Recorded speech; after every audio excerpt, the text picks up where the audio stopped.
Mi padre era el peor técnico del mundo para las cosas mecánicas, ¿no? Era un técnico de Hacienda, ¿no? En ese sentido sí, pero todo lo que podía ser de tecnología, vamos, no sabía absolutamente nada de nada, vamos. Desconocía todo. Y la cámara fotográfica la tenía por ahí tirada, ¿no? Yo creo que no le daba más importancia, que servía de vez en cuando para hacer una foto de la familia, ¿no?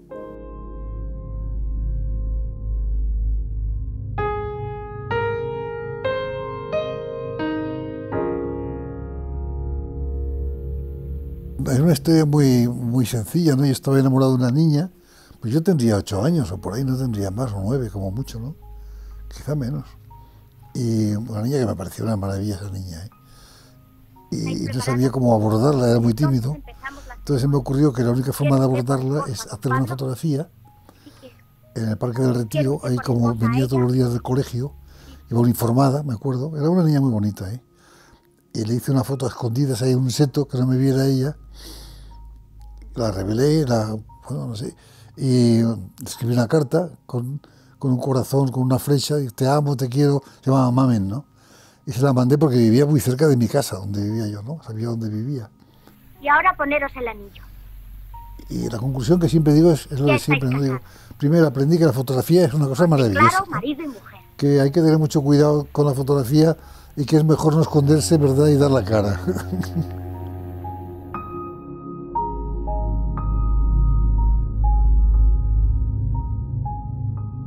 Yo es que no sé de verdad cómo empecé a aficionarme por la fotografía. Yo creo que me gustaba desde que me gustaba.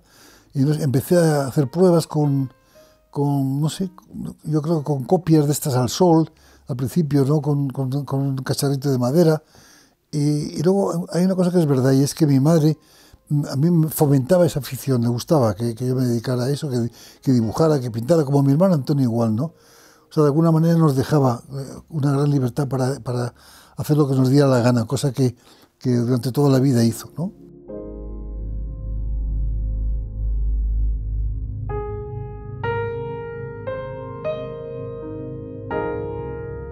Al final, pues, me compraron una retina, la primera cámara que tuve yo, una retina, empecé a hacer pruebas y me hice una pequeña ampliadora con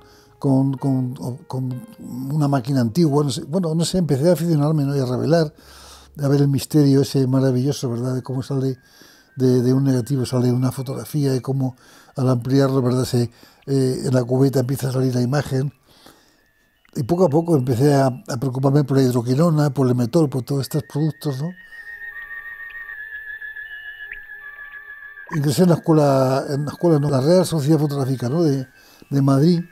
Y lo que pasa es que me aburría muchísimo las conversaciones técnicas en ese momento, ¿no? El grano de la película, cómo revelar para que haya menos grano, me aburría muchísimo, ¿no? Y dejé de ir. Aquí da gusto estar. Vamos a pasar un día estupendo. Oye, ¿y dónde cazaremos? Ya estás deseando pegar tiros, ¿eh, Quique? Yo creo que como todos los jóvenes, la ventaja que tenía es lo que te he dicho, que mi familia me dejaba hacer un poco lo que me gustaba más, ¿no? Porque yo quería haber sido muchas cosas. Quería haber sido un bailarín flamenco, ¿no? Quería ser... había corrido en motocicleta porque me gustaba mucho en alguna carrera, ¿no? Que la dejé porque vi que era muy peligroso para mí. Empecé a estudiar ingeniería. Llevé una imprenta que tenía mi padre también para publicar cosas durante una temporada. Estudié periodismo un año y lo dejé. Y al final ingresé en la escuela de cine y allí pues encontré un poco mi vocación. Buenos días. Buenos días. Buenos días. Con permiso. Sí, señor. Adiós, Alvarito. Ustedes me dirán, procurador. ¿Se trata de un asunto profesional, del bufete, quiero decir, o es para una cosa de caridad?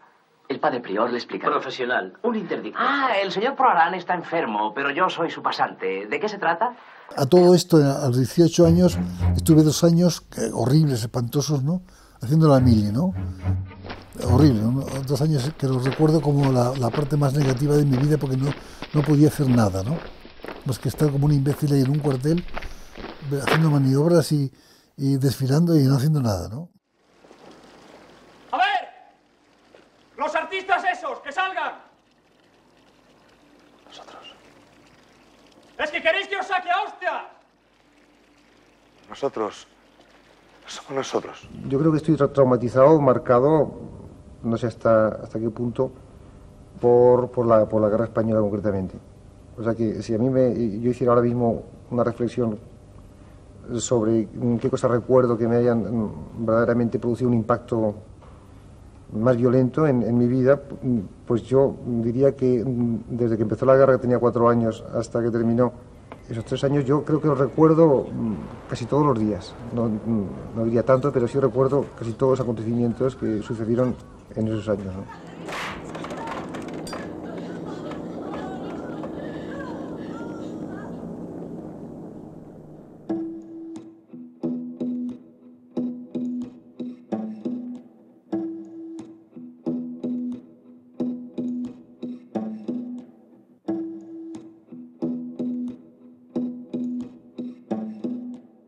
Mi padre compró una casita en Cuenca porque mi hermano Antonio estaba en tuberculosis a consecuencia de la guerra y le aconsejaron que fuera a Cuenca y estuvimos viviendo ahí y todos los veranos, digamos, ¿no? Entonces, claro, yo ya empezaba a hacer fotografías y bueno, me iba a pasear por ahí, iba a recorrer la ciudad, iba a recorrer los pueblos y empecé a hacer fotografías y luego hice un documental, ¿no?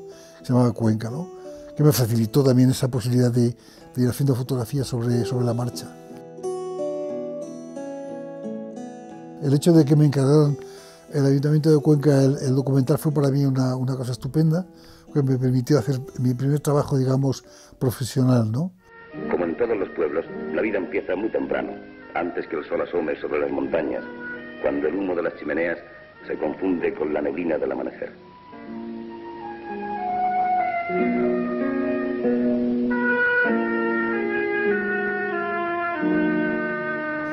Y a partir de ahí me di cuenta de que el cine era un poco mi vocación también.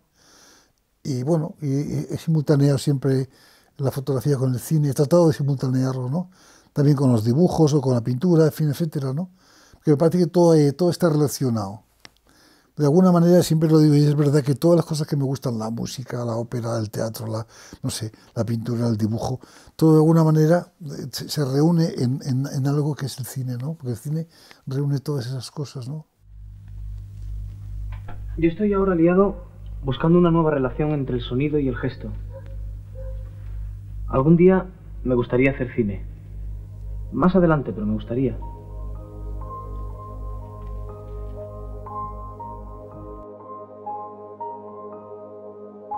Cuando empecé a hacer esas fotografías me di cuenta de que lo que quería era hacer quizá algún día un libro, ¿no? Y en ese libro ya la idea era un poco lo que tú dices, ¿no? O sea que no es un libro estético solamente, sino hacer una continuidad, que establecer una continuidad, una relativa continuidad. Y quizá al no lograrlo fue lo que me permitió pasar quizá al cine documental y luego al cine de ficción, ¿no? Porque con el cine eso es más fácil lograr el movimiento, ¿no? La acción, ¿no? En las fotografías es, ya lo hemos dicho, es que la fotografía es otra cosa, es la permanencia de una imagen, ¿no? Y el cine es todo volátil. O sea, yo siempre hago un ejemplo que no sé si es bueno o es malo, es como un espejo. Cuando te miras en un espejo, estás quieto, es una fotografía. Cuando te mueves, empiezas a hacer el cine, ¿verdad? Porque ya no tienes una imagen solo, tienes todas las imágenes que te vas moviendo, ¿no? O sea, que realmente son dos cosas que empiezan siendo lo mismo, pero son diferentes, ¿no?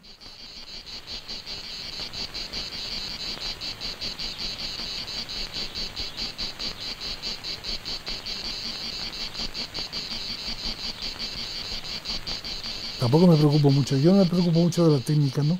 Quizá porque la conozco. O sea, es curioso eso, a veces me lo preguntan, por ejemplo, en el cine tampoco. Me preocupo mucho de los movimientos de cámara porque yo siento que tengo que hacer un movimiento de cámara y lo hago, ¿verdad? Lo busco, ¿no? Y en fotografía me pasa igual, ¿no? El fotógrafo en el momento que hace una fotografía sabe si es buena o es mala. Mira, si es un buen fotógrafo, lo sabe ya. O sea, luego no se sorprende cuando la ve digitalizada o la ve ampliada, porque es lo lógico.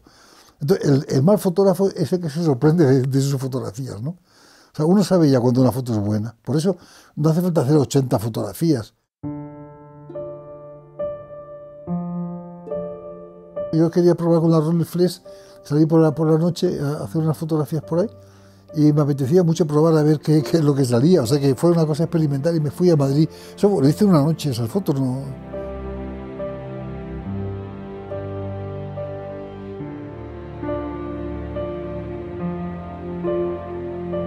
Me pesa haber tomado esa decisión, ¿no? porque es verdad que yo revelaba los negativos para que estuvieran duros, fuertes, ¿no? Muy contrastados. Siempre me ha gustado mucho, ¿no? Hoy me pesa porque pienso que si los negativos hubieran sido más equilibrados, hoy puedo hacer eso mecánicamente mejor, con más facilidad, y mantendría la posibilidad de rescatar algunos grises, por ejemplo, ¿no? Pero bueno, durante muchos años he hecho ese tipo de fotografía que me gustaba mucho, muy dura, muy fuerte, muy contrastada, en blanco y negro, ¿no? Luego cuando he pasado al color he cambiado totalmente, ¿no? Porque me he dado cuenta de que yo nunca he hecho color mientras he tenido cámaras analógicas, porque no lo podía revelar yo, entonces no me interesaba, ¿no? Entonces al empezar a trabajar con las cámaras digitales he empezado a manejar el color, que tenía yo ganas de hacer fotos en color, y claro, es totalmente distinto, ¿no? O sea, para mí el blanco y negro es muy fácil, ¿no? O sea, no hace falta ningún recurso casi luminoso, puedes hacer una foto en cualquier lado, en cuanto hay una ventana, puedes hacer una foto muy contrastada, preciosa o no contrastada. El blanco y negro lo controlas con mucha facilidad, ¿no? Es una maravilla. Ahora, el color es complicadísimo, ¿no? Porque si no hay luz, salen las sombras azules, salen verdes, salen no sé qué. Yo por eso admiro mucho a los que hacen la fotografía en el cine, porque yo soy incapaz de hacerla, ¿no? Por una razón, yo puedo hacer una buena fotografía en color inmóvil, porque lo puedo controlar más o menos, ¿no? Pero en el cine, cuando hay que moverse, un personaje se mueve, pasa de un decorado a otro, hace falta una sabiduría, ¿no? Para que no haya demasiada brutalidad de contrastes, o al contrario, buscar esos contrastes, ¿verdad? Y por eso tengo una admiración muy grande por los técnicos de cine también, ¿no? Porque la foto para mí es mucho más sencilla, es muy sencilla, ¿no? O sea, hasta los grandes fotógrafos que presumen me parece que, bueno, yo podía hacer esa foto, no sé cómo decirte, que no está tan alejado. O sea, dice, no, una fotografía de un paisaje en Yosemite, ahí en Estados Unidos, Ansel Adams. Hombre, claro, me voy yo con una cámara allí enorme, ¿verdad? Y luego tengo eso, ¿verdad? Empiezo a poner la mano en las ampliaciones para que salgan las nubes más fuertes. No sé cómo decirte, que no me parece, es una manipulación de la fotografía, no sé, no me parece tan alejado de lo que yo puedo hacer. Otra cosa es la unidad, tener un fotógrafo que tenga una unidad, ¿verdad? Que, pues no sé, el Sanderson, el otro, el no sé quién, un catálogo fijo de una personalidad, ¿verdad? O Weston, ¿no? Eso es diferente, eso lo admiro mucho porque requiere ya tener la cabeza puesta de otra manera, ¿no? Pero yo sinceramente lo digo, soy un fotógrafo amateur. Fui profesional unos años, lo dejé, y soy un aficionado. ¿Por qué? Porque hago lo que me da la gana. Porque hago una foto de mi familia, hago una foto tuya si me apetece, me voy a ir al campo, me voy de excursión y no me preocupo en absoluto de que voy a hacer mañana una obra maravillosa fotográfica, ¿sabes? No me preocupa demasiado. Además, creo que hoy en día nadie se puede sentir un gran fotógrafo. Lo digo de verdad. ¿Pero para qué quieres tantas fotos? Ponemos ahí. A recordar. Para recordar no hacen falta tantas fotos. Por si acaso. Yo siempre soñaba cuando era fotógrafo, por eso cuando hablábamos de la posibilidad me dijeron no, si podía ser fotógrafo de Paris Match, ¿verdad? Antes de hacer los golfos, mi primera película, pues la verdad es que era el sueño de cualquier fotógrafo, ¿no? También es verdad que yo creo que hubiera sido muy mal fotógrafo de combate, por decirlo así, ¿no? Yo no me veo en primera línea haciendo fotografías tipo capa, tipo estos, no me veo, sinceramente. Entonces, no sé, creo que hubiera sido un mal fotógrafo para eso, ¿no? Pero bueno, porque no soy incapaz de tratar muertos y heridos, y no sé, soy muy pudoroso para eso, ¿no? Pero al mismo tiempo es estupendo que te diga alguien, que nadie me ha dicho todavía esto, ¿verdad? Vas a hacer un reportaje sobre Cuenca, imagínate, ¿no? Vas a hacer un reportaje sobre Canarias, vas a hacer un reportaje sobre... Es una maravilla, ¿verdad? Porque eso ya te da... Primero ya tienes una línea de conducta, ¿sabes? Me voy a Pakistán, hombre, claro, me voy a la India, que también he estado yo allí, pero ya con un trabajo concreto, ¿no? Y que puedas vivir de eso. Entonces, eso sí me da mucha envidia, estos fotógrafos, ¿verdad?, que hacen estos libros tan bonitos a veces, tan preciosos, ¿no? Que se van a África, se van al Congo, se van a China, yo qué sé. Me da mucha envidia, ¿no? Le goitre est la maladie spécifique des urbains hôtes qui constitue l'objet principal de ce reportage. Claro, yo no he conocido más que en España, ten en cuenta eso, ¿no? O sea, yo cuando vi el documental de Buñuel, lo único que pensé es que era el nacimiento de una posible escuela documental española que se perdió totalmente, o sea que realmente la inició Luis. Lo que pasa es que al mismo tiempo había una cosa de creativa, sarcástica, muy aragonesa, muy cruel, que de alguna manera hacía que ese documental no fuera un documental al uso, no era un reportaje, sino había algo más había una cosa de creatividad por parte de Luis, un intento de verdad de poner en solfa, digamos, el estado de esa situación, no sé, agravándola incluso si quieres, ¿no? Entonces, en ese sentido no es nada objetivo, ¿no? O sea, que es curioso, ¿no? Entonces yo pensé que esa era una forma de hacer documental muy creativa, estupenda, y que en España no se había hecho nunca, que era el primer documental, y quizá uno de los primeros en el mundo, ¿verdad?, que tenía esa posibilidad de hacer una cosa más creativa sobre una realidad, no conformarse solamente con la realidad, sino una visión personal. Luego se han hecho muchas cosas posteriores, ¿verdad? Pero en ese momento no había tantas cosas. Había, claro, la escuela rusa, que era fantástica, ¿no? De Chigabertov, todos estos, los alemanes. Pero en España, la verdad, nadie había hecho algo parecido, ¿no? Entonces me parecía que era una línea a seguir, claro que se truncó, evidentemente, ¿no?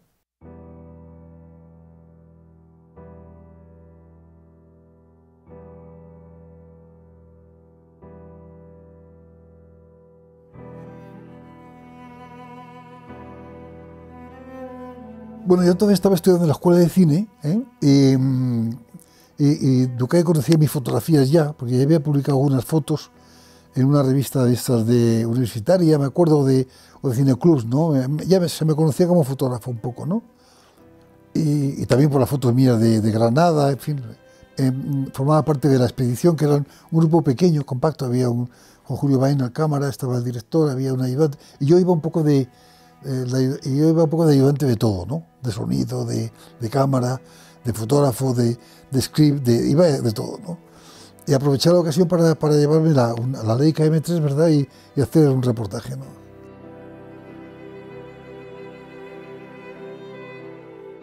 A mí lo que más me sorprendió cuando llegué a Sanabria, a estos pueblos, ¿no?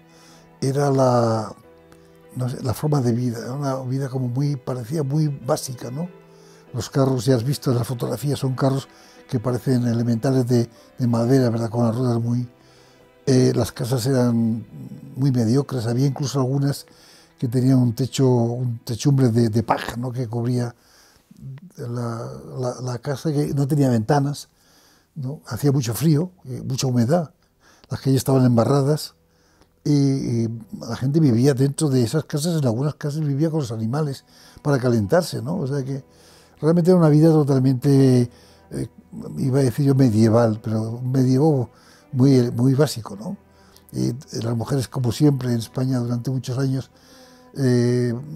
iban vestidas de oscuro, casi siempre, sobre todo las mayores, ¿no? Y con velos negros, ¿no?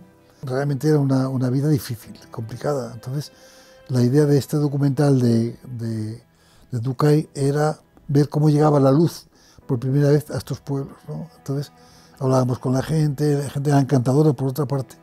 O sea, encontramos siempre una gran facilidad de conversación con todo el mundo, no hubo ningún problema en absoluto nunca, ¿no? La gente era muy cordial, había una cierta tristeza, es verdad.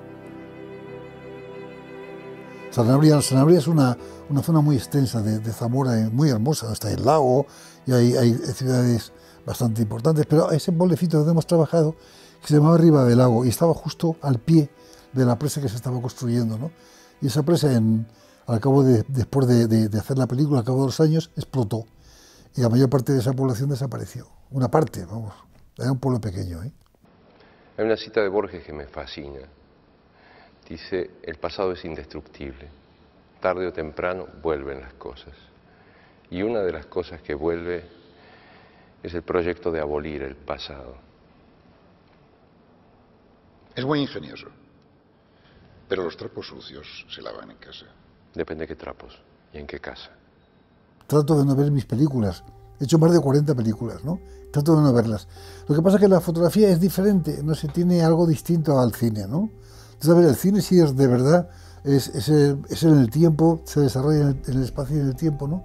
No se fija en nada, se fija en la memoria, si quieres, ¿no? De alguna manera, vagamente, porque la memoria es muy errática, ¿no? En cambio, la fotografía tiene esa cosa brutal del impacto inmediato de ver a tu familia, cómo eras antes joven, cómo era tu mujer, cómo eran tus hijos, lo cual a veces es muy inquietante, ¿no? Porque dices, bueno, ¿ese soy yo o no soy yo, no?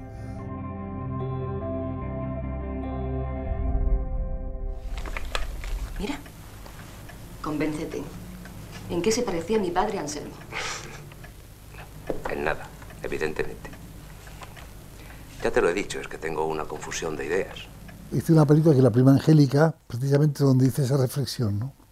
Yo dije, ¿cómo me veía yo de niño? Bueno, hay una fotografía que dice, este soy yo, ¿no? Pero yo digo, bueno, pues soy yo porque me dicen que soy yo, pero podía ser otra persona, ¿no? Perfectamente.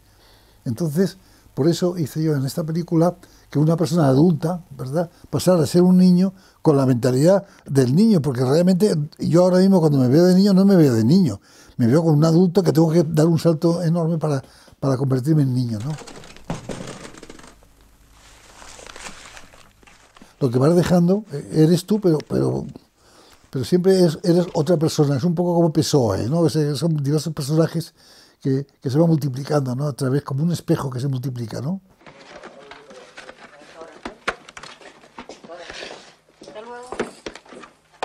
Bueno, eso es un tema recurrente en mi cine también, ¿no? Los espejos, por ejemplo, ¿no? La reflexión, las imágenes, cómo se repiten, ¿no?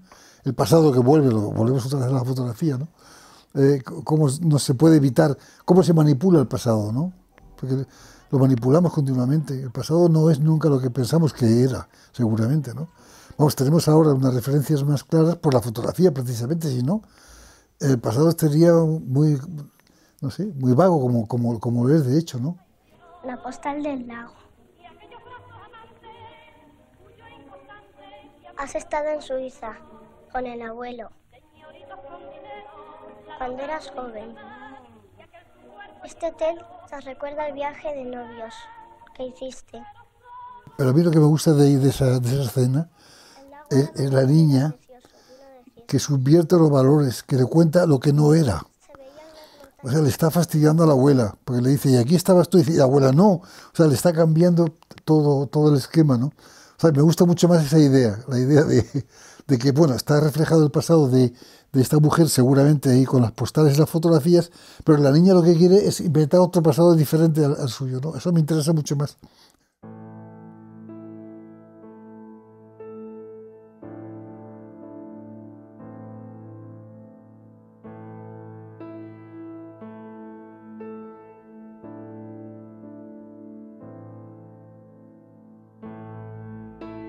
Abandoné de alguna manera la fotografía por el cine, ¿no? Entonces, claro, me quedaron partes de España que no pude cubrir. Entonces, nunca ha sido un libro sobre España, de verdad, en un sentido global, ¿no? Es una forma parcial de ver unas partes de España, ¿no? Pues ahí está el libro ya, o sea que... De todos los inventos, el que me da más miedo es la fotografía. ¿Por qué? No sé. Me parece como un milagro. Bueno, yo soy enamorado de las cámaras, es verdad, hay que decirlo, ¿no? A mí me parece que una cámara fotográfica, algunas, no todas, ¿verdad? Son objetos fantásticos, ¿no? Objetos, primero, técnicamente extraordinarios, ¿no? Que de alguna manera, pues, una parte de esa cámara es una especie de reloj, tiene un mecanismo, digamos, ¿no?, para que funcionen. Luego, una parte de esa cosa misteriosa de la óptica, que siempre es fascinante, ¿no? Como ¿verdad?, un cristal puede resultar que refleje la realidad, que siempre me ha parecido una especie de misterio, ¿verdad? Es de los grandes misterios de los espejos, los cristales. O sea, los objetivos, siempre hay algo desconocido. ¿Por qué un objetivo? ¿Sabes por qué, verdad? Físicamente, pero te sorprende. Y luego yo creo que además son objetos muy hermosos, ¿no? O sea, objetos muy bonitos, y además, que eso es lo más importante, además sirven para hacer fotografías. O sea, porque claro, si fuera solamente el objeto, tendría menos interés, ¿no?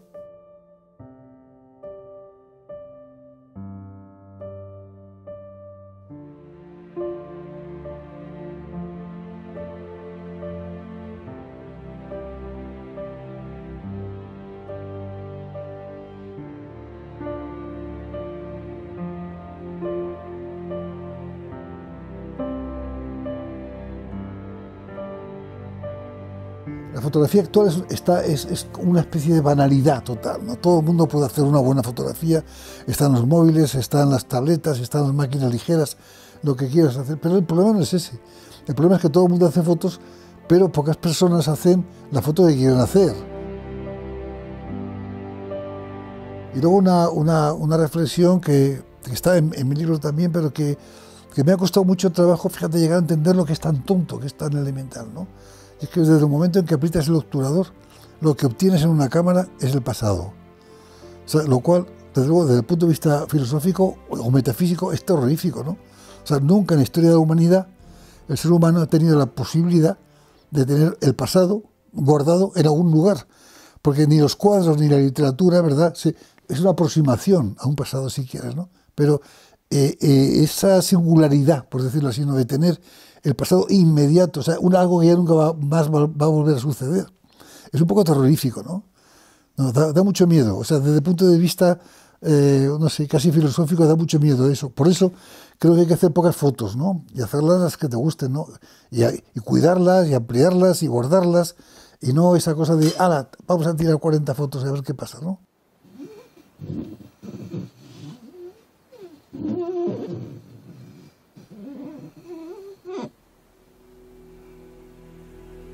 La espiral es como la vida. Yo he sido desde muy pequeño un enamorado de Goya, es curioso, ¿no? Y de las Meninas. A mí me parece que las Meninas es el mejor cuadro que se ha hecho en el mundo. Lo digo muchas veces, ¿no? No me importa decirlo, ¿no? Hay cuadros preciosos no sé, en Italia, por supuesto, en Holanda, en todas partes, ¿no? Pero como las Meninas no hay ningún cuadro, ¿no? Porque ese tiene ese misterio de la fotografía, fíjate, las Meninas, ese reflejo de un pasado, ¿no? Hay un intento de estar y no estar, ¿no? Y a mí me parece una maravilla. Y luego el otro pintor, que es extraordinario, que es Goya, ¿no? Porque Goya además tiene eso que a mí me parece que tienen algunos aragoneses, que cueste que yo soy aragonés y no me quiero poner en esa lista, ¿eh? Como puede ser Buñuel, por ejemplo, ¿no? Y algunos no aragoneses, como puede ser Picasso, ¿no? O Miró. Esa cosa aparentemente básica de la tierra, gente que tiene un físico como muy elemental, muy casi del campo, ¿verdad? O sea, casi como si pertenecieran fueran agricultores. Son agricultores pues Picasso es otro ejemplo de esos, ¿no? Y que luego en cambio tienen esa dualidad entre un poco brutal en algunos momentos y refinamiento exquisito, ¿no? Yo, el ejemplo máximo sería Goya, que es capaz de hacer cuadros brutales, ¿verdad? Y luego pintar a la duquesa de Chinchón o a los niños o a los perritos, ¿verdad? Con una delicadeza inglesa casi, ¿no? Entonces eso me gusta mucho. Y luego la visión de Goya de la realidad española, que no ha tenido nadie, esa visión crítica fantástica, ¿no? De los caprichos. Y luego, sobre todo cuando se marchó ya a Burdeos, y entonces está ya mi película allí, ¿verdad? Cómo hace los desastres de la guerra, que fueron publicados después de muerto. O sea que tuvo incluso miedo de publicarlos en vida, ¿no? Porque estaba atemorizado también, por eso quizás se marchó también a Burdeos, ¿no? Un poco atemorizado de su propia reflexión sobre la condición humana, ¿no? O sea, es un personaje increíble. Y desde luego ahí está. Yo creo que si hay un cuadro que puede representar quizá igual, no digo mejor, pero igual que Goya hizo con los desastres, sería Guernica, ¿verdad? Es lo más aproximado. Y además yo sé que Picasso estaba muy influenciado, ¿no? por Goya en ese sentido, ¿no? Porque es natural. Carlos Saura, por ahí Carmela. Pues yo digo eso sin el bastón todavía, sin el callado de Goya, aún aprendo. Hombre, aprender no sé si se aprende siempre. Pero es que además ya no es aprender, es que la propia vida, la tecnología en este caso, incluso, fíjate, cada día tienes que estar al tanto, tienes que aprender cosas nuevas continuamente, ¿no? Y luego descubres cosas nuevas cada día, ¿no? Porque la vida siempre es un descubrimiento, ¿no? Yo siempre digo que la vida, en eso se parece un poco al cine, es una aventura, ¿no? Una aventura que nunca sabes cómo va a terminar. Mejor dicho, sabes cómo va a terminar mal, o bien, como quieras, ¿no? Pero como piensas sobre la muerte, ¿verdad? Pero es una aventura continua y vas dejando atrás. Eso hay una frase precisa, no sé si la utilizo en el libro o no, que es de Gracián, que también es un aragonés, cuidado, que dice algo así como vas subiendo una escalera y conforme vas subiendo, los peldaños que vas dejando atrás se van borrando, ¿no? Entonces, esa es la idea que tengo yo también un poco del pasado, se va borrando el pasado, ¿no? Quizá hay que borrarlo del todo. Y desgraciadamente la fotografía, o por suerte, es lo que no te permite olvidar el pasado. O sea que al mismo tiempo que la fotografía es maravillosa, es un peso, es un lastre enorme que tienes en tu vida.